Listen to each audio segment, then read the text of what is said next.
conserve today, use tomorrow. So you'll be hearing otherwise, and over school in January. The Zayed Sustainability Prize is now accepting entries of projects, a Bachelor of Arts with Economics and Administration from the University of the South Pacific. Teachers, students, acting director for the Department of Energy, and friends. I'm very glad to be here this morning. We reached here at about 1:30 a.m. last night. 1:30 a.m. So I'm glad to be here. I know some of you have made a long journey this morning. I'm delighted to be here for two reasons.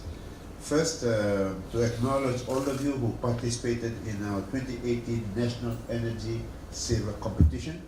And I'm looking forward to award our national winners, to give you some recognition for what you did. And also, the second reason that we're here this morning is to launch the 2019 Water, Environment and Energy Conservation Competition. Or in short, is it the We Echo? Is that how we pronounce it? Yes. We Echo Competition, which is aligned to the United Nations Sustainable Development Goals. Have you heard of these United Nations Sustainable Development Goals? Have you heard about them? Children, have you heard about them? SDGs? Put your hands up if you've heard about the SDGs. Nobody's heard about them, right? Okay, what the world has decided that if we want to sustain, do you know what this word means, sustain? When you want to sustain something, that means you want it to keep on what? Keep on going. Right? You want to sustain. If we want to sustain the world as we know it, and if we want to sustain life on this planet, there are a number of goals that the world has to achieve. If not, we will not be able to sustain or keep our lives going as we have it at the moment. So the world has decided that there are 17 goals that the world needs to meet in order to sustain life as we know it. Those goals are called the Sustainable Development Goals. You got it now? Decided by the world, agreed to by all the heads of government, all the countries in the world. They have decided on these 17 Sustainable Development Goals that we must have in order to sustain life as we know it. So it's very, very important that all of us know about it. Some of these goals include the things that are important to us. Climate change, right? Things about oceans. But for the Sustainable Development Goals, so this competition that we're having, this We Echo, is aligned to that Sustainable Development Goal. Because if you want to achieve goals for the world, you can't just talk about it at the world. You need activities to be taking place in individual countries, in individual communities, in individual schools, in all of the places in Fiji. And all of us need to start doing something about achieving those goals. If not, we can talk about it at the global level, but it will never be accomplished. So what we're doing today is We Echo. It's aligned to that overall goal that the world has set itself to be able to accomplish. So that's very important for us. There's a quote that I have here. I like to read this, guys. I'm going to. And have you heard about the person called John Maxwell? Not Jone Usamate, but John Maxwell. Very, very famous leadership type person. He teaches people how to lead. And this is a quote that he has. Successful and unsuccessful people do not vary greatly in their abilities. That sounds a bit strange, eh? Successful and unsuccessful people, the things that separate them is not their abilities. But what separates them is their desire to reach their potential. So the world, the successful people in the world are not necessarily the smartest. The most successful people in the world are the ones who have the desire to achieve something. You can be not the smartest person in the room and still achieve much more than the smartest person. Because the distinguishing element between successful and unsuccessful people is a desire that you have inside. If you desire it, you put your mind to it, you will be able to achieve the kind of results that you want. So, it's desire, and it's important also. Really? Right. I hope we have some tissue here. I think I should not have gone into the pool after I did my exercise this morning. So what John Maxwell was referring to, that it's very important to have goals in life. You can't just meander through life and expect everything to become hunky-dory in the future. You need to have things that you target, things that you want to achieve. So while we're in this idea of talking about setting and achieve goals, I would like to say that we are glad that in our country has become a very strong advocate of the global fight against climate change. You all know what climate change is. Everybody here knows what climate change is? Climate change is very simple. The climate is changing. And if we don't do certain things in our country, in the world, it will continue to change, and it will destroy your generation and your children's generation.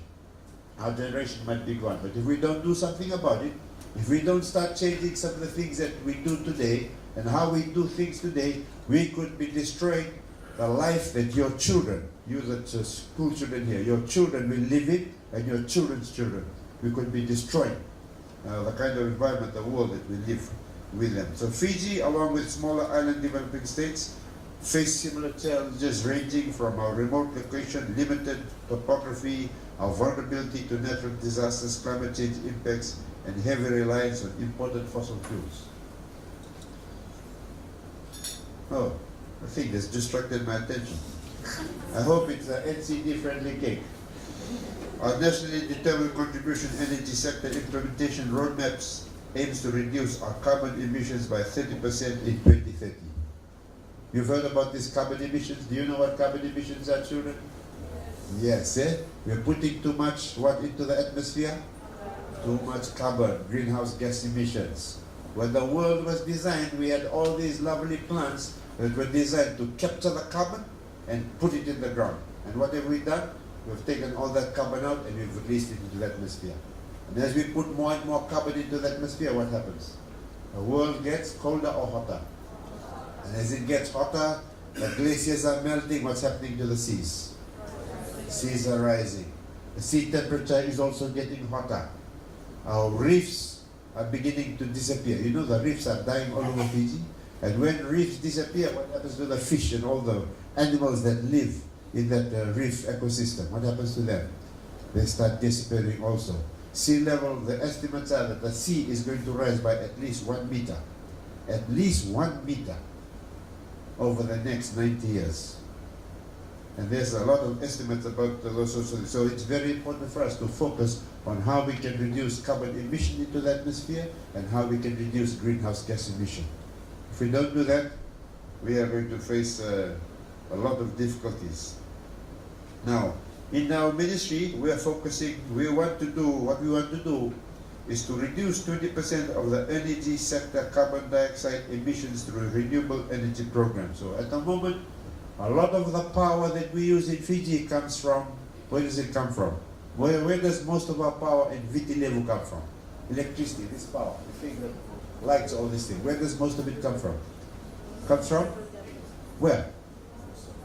Arian, where does it come from? Monasavu, where?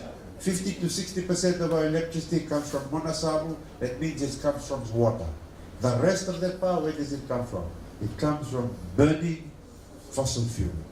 So what we need to do, we need to stop the amount of fuel, the amount of power that we generate from fossil fuel, and try to have more outdoor power coming from hydro, or from solar, or from geothermal, wave energy, wherever it comes from. That is going to be the target. This is the target that we have, to reduce 20% of the energy sector carbon dioxide emissions. And the other thing that we want to do, we want to reduce the amount of energy that we use, just becoming more efficient. These bulbs, you know what kind of lights are these? Are these LED lights or not? You heard about these LED lights? Yeah. Are these LED lights? They don't. If you change these lights to LED lights, you can get the same amount of brightness and use less electricity. Very simple ideas. The solutions are all around us. One of the things that we need to go home with your parents. Ask your parents, what kind of light is that? Is that a light bulb? Is it a tube light? We can save energy just by changing those things and putting LED lights. Yeah? And it's not like LED is much more expensive. It's all around us. We just need to do those sort of things to become more energy efficient. So that's another target that we have. 10% will be achieved through the implementation of energy efficiency and conservation too in the transport sector, industries and business. One of our big challenges will be over the next 20 years, most of our transportation systems, the buses, the aeroplanes and the ships, they all run on fossil fuel. They all burn fossil fuel. In the world, in your generation, maybe my generation, I'll be gone in another 10, 15 years. But in your generation, you will have to convert all of these forms of transportation so that they stop using fossil fuel, they move to electricity that's based on renewable energy. Now we're beginning to have helicopters that are powered by batteries, ferries in parts of the world that can be run on electricity. When we do that, when we can move transportation to move away from burning fossil fuel to using electricity that comes from renewable energy, we will further reduce the greenhouse gas emissions. We will further reduce the carbon going into the atmosphere, and we might be able to control or help us slow down the rise of the temperatures that we have in the world today. So I keep losing track because I go off this course of this speech. We have other challenges. Our total fuel imports accounts for around 30% of our total import. We spend so much money on fossil fuel in this country, it's not funny. But that's something that we need to address. Currently, Fiji has electricity access to 96%. 96% of our people in our country have access to some form of electricity. And the demand has been growing over the past few years. And to meet our ever-increasing demand, we are working towards increasing our renewable energy supply to 100% by 2036.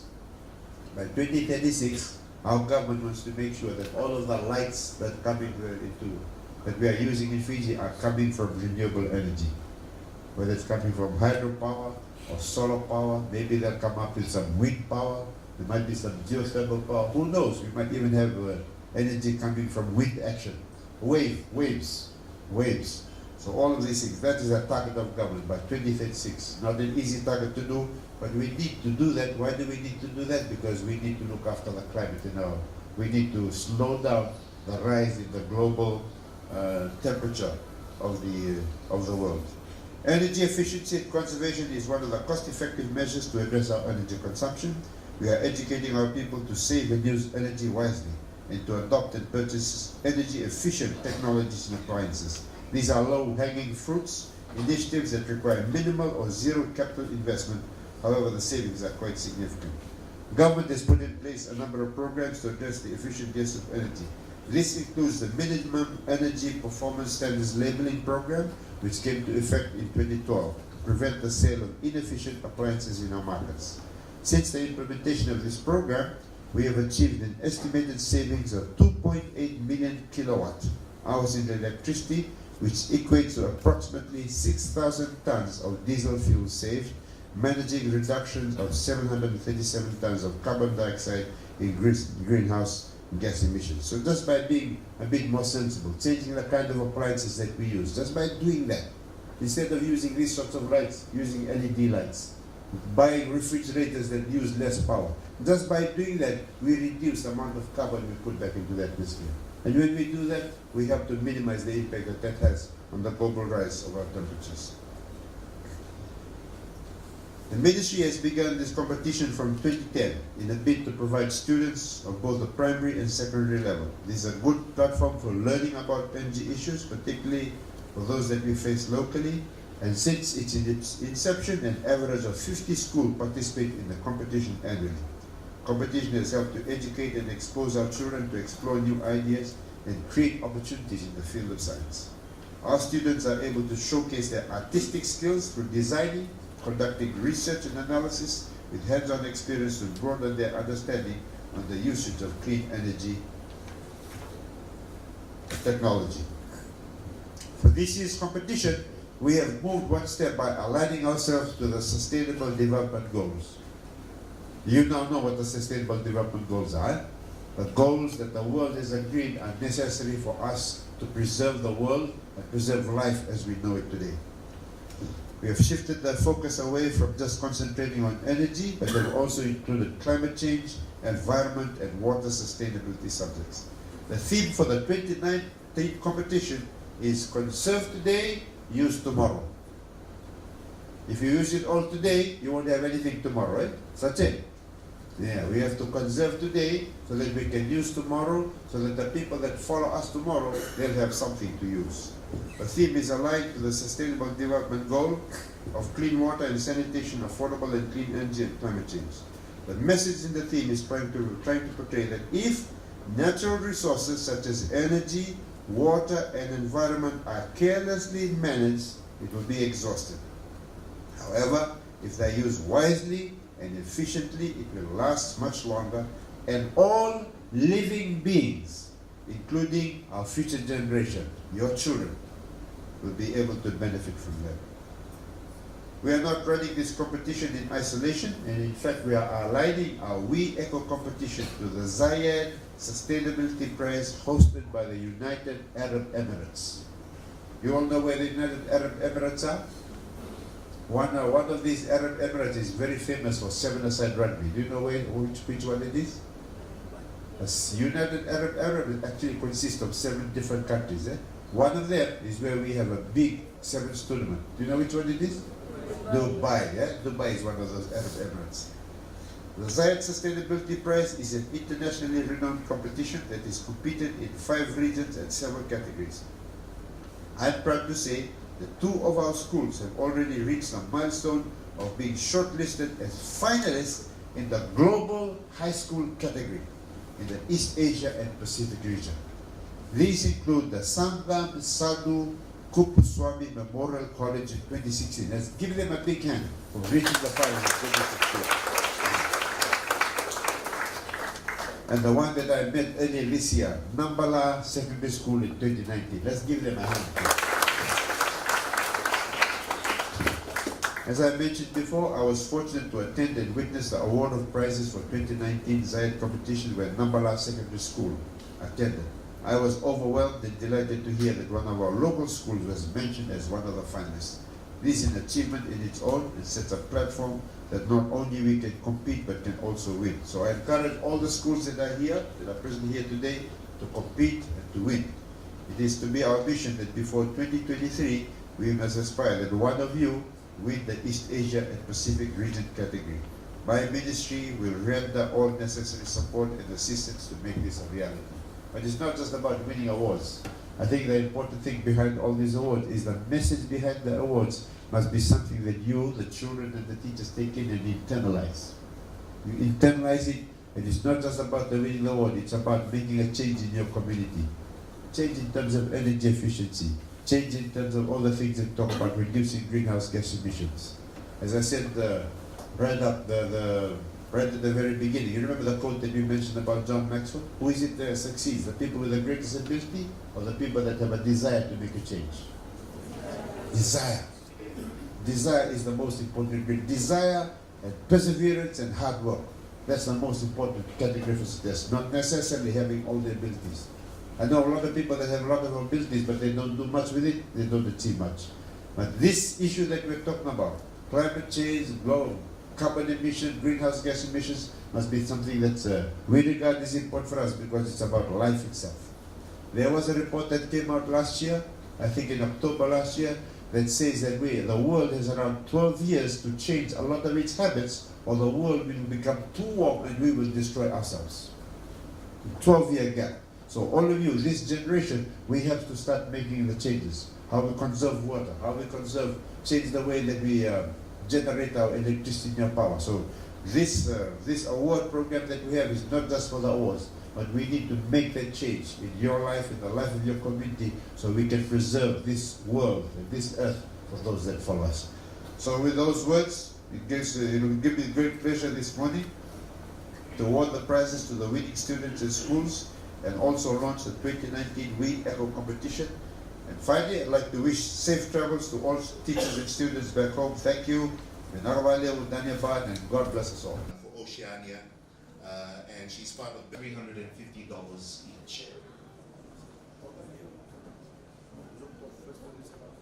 There was it.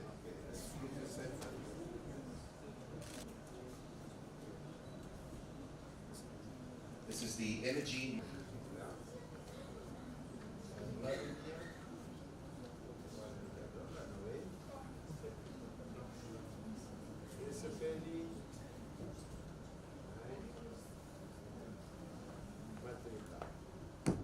looks like from the Central Eastern Division, St. Joseph Secondary was the only school that entered.